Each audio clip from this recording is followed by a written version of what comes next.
嗨，大家好，我是 Anja， 这是我第一次戴眼镜录影，希望你们不要觉得很呆。然后我今天要跟大家分享的是我在书展买了什么书，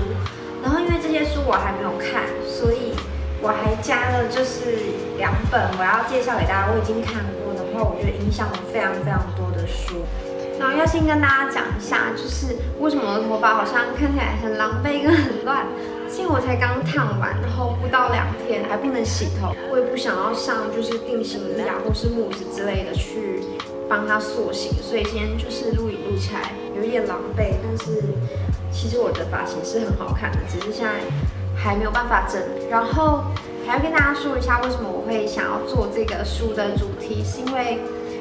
像我之前在爱用品的时候，就会介绍一些我喜欢的书。然后我觉得自从长大之后，我们比较少在写作文，然后我们现在在网络上看的文章，其实也都是非常的短，因为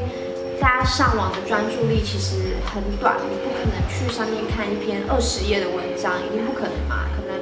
文章最多就是2、3页，甚至1页，新闻报道都不是非常的深入，所以我觉得我自己的表达能力有一点受到影响。不管是写还是说，我都觉得，像我之前有介绍那个，我是一个妈妈，我需要铂金包。那其实我觉得那本书真的非常好看，可能我心中的好看有10分，但我发现我讲出来，我能够表达我内心那个觉得很好看，哪里好看的程度，可能只有2分，就是我开始变得有点没办法完整的告诉大家我为什么觉得好看，没办法讲得很深入，所以。虽然做这种就是介绍书的节目好像不太讨喜，可能大家也看不下那么多，但我还是想要做，因为这也是我非常喜欢看书，这也是我生活的一部分。然后因为我做这些事也是因为自己喜欢，所以我还是想要把我真的喜欢的东西分享给大家。那我们现在就来开始看看我在书展买了哪些书吧。那我现在第一袋要开箱的是天下文化的书，我买的书是这个《快思慢想》，它是康纳曼写的。那其实这本书它蛮厚的，我之前有看过非常多的人就是推荐这本书。我的一个核心思想吧，就是我觉得。无论你的选择是对是错，我都很希望自己是有选择的，而不是很盲目的被一些事情牵着走，但是做出一些不是我真的做出选择的决定。所以我一直很喜欢看一些心灵成长啊，或是探讨人类的思维逻辑、行为学、心理学的书，接近是我会有兴趣的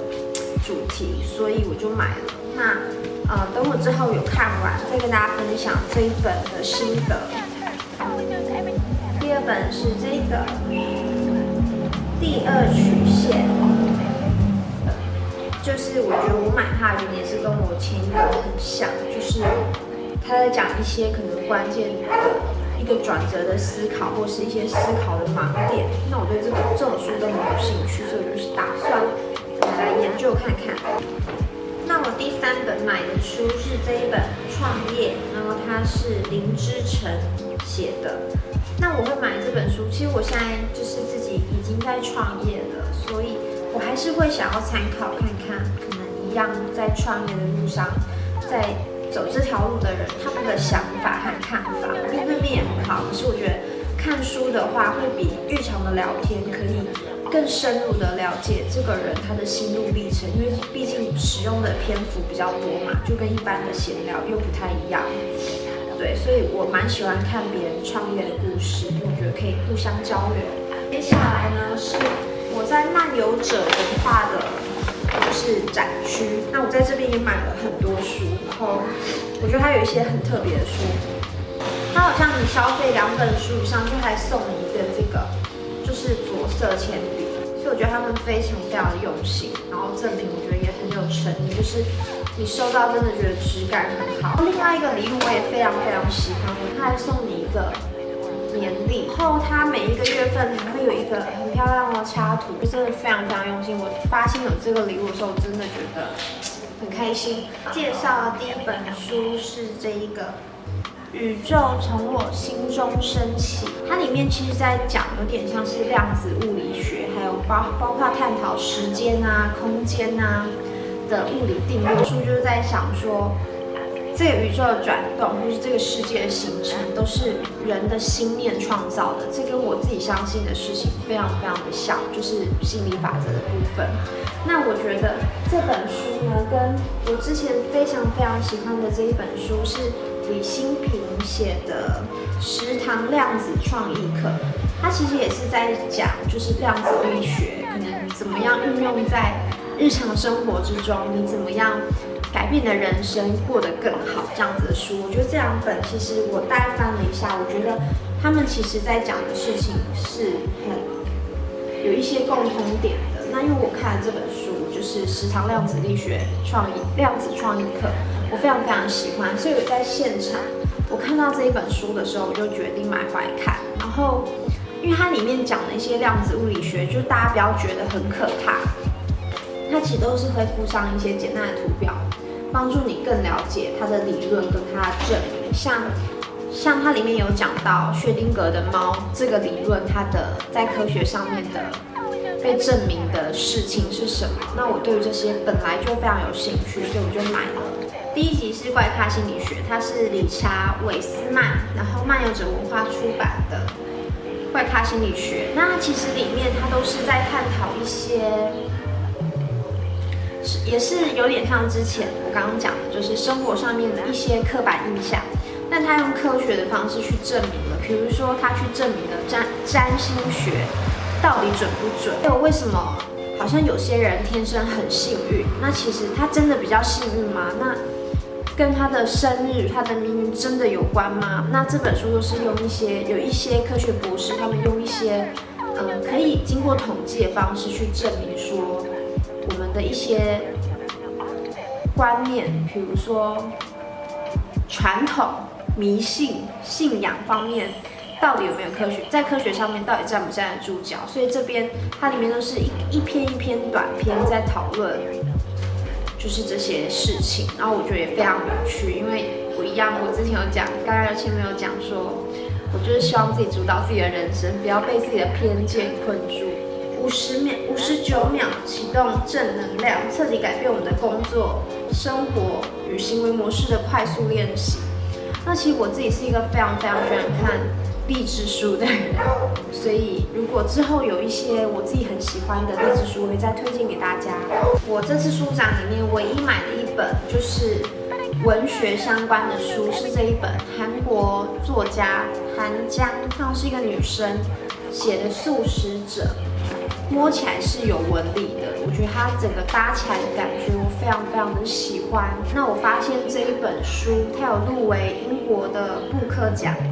然后还有荣获韩国李湘文学奖，就是他应该算是一个韩国新锐的文学小说的创作者。那它其实里面应该是3个短片，在讲一些可能人在日常生活中因为一些小小的转变，然后他内心的转折，跟他造成他生活的转折。我还没有看，但是我觉得他的故事非常非常吸引人，而且还有带一点点奇幻的色彩，所以我就买回来了。那如果之后好看的话，再跟大家分享。这是韩江的《素食者》。那接下来就要进入到我非常非常喜欢的，我其实是先看了这一本书。被讨厌的勇气，那它就是一个日本的哲学家，他根据阿德勒的理论写的一本，算是小说。那它是分成5个夜晚，一个哲学家跟一个年轻人，他们用问答的方式，就是在讨论阿德勒心理学的论点。那我真的觉得非常非常的好看，你看好看到我上面已经就是布满了我做的记号。那我也觉得在大概1、2年前，我看到这本书的时候，我觉得它是影响我很深的一本书，因为其实我不喜欢看那个弗洛伊德的梦的解析，我对弗洛伊德的论点，我觉得因为我没有那么的认同。我是比较偏向阿德勒理论，我觉得心理创伤是不存在的。我觉得就算你曾经发生过很不好的事情，不一定我们都要被自己的心理创伤制约着。所以我觉得人生的路是自己决定出来的。你为什么会变成你，其实就是你过去每一个决定累积到现在的你，让你成为你。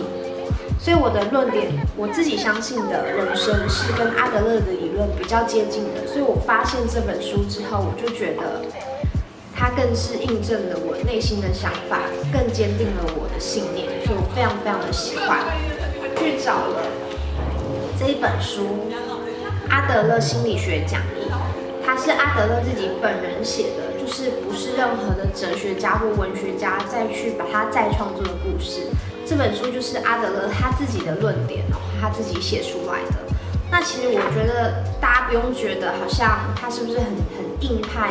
不容易阅读的书，其实我觉得他算是写得很浅显易懂。尤其当你读完了这一本，大概知道他在讲什么之后，再读这一本，其实你会很快的进入状况。我觉得这2本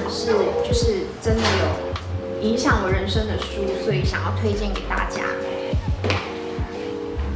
那今天的分享就到这里咯，谢谢大家容忍我的眼睛和我乱乱的头发。那不知道你们会不会喜欢这样子，就是一个说书的节目？希望大家就是会有兴趣，大家可以留言给我，跟我一起讨论，开一个小型的读书会或是交流书单也可以。那如果你喜欢这个影片的话，可以在那个下方的 like 帮我点个赞，还有一个红色的订阅，帮我点订阅，我会非常开心，谢谢你们，拜拜。不好意思，嗨，我是阿宝，大家记得要关注我的粉丝专页哦，珠宝小管家，快来按赞，快来按赞，拜拜，下次见。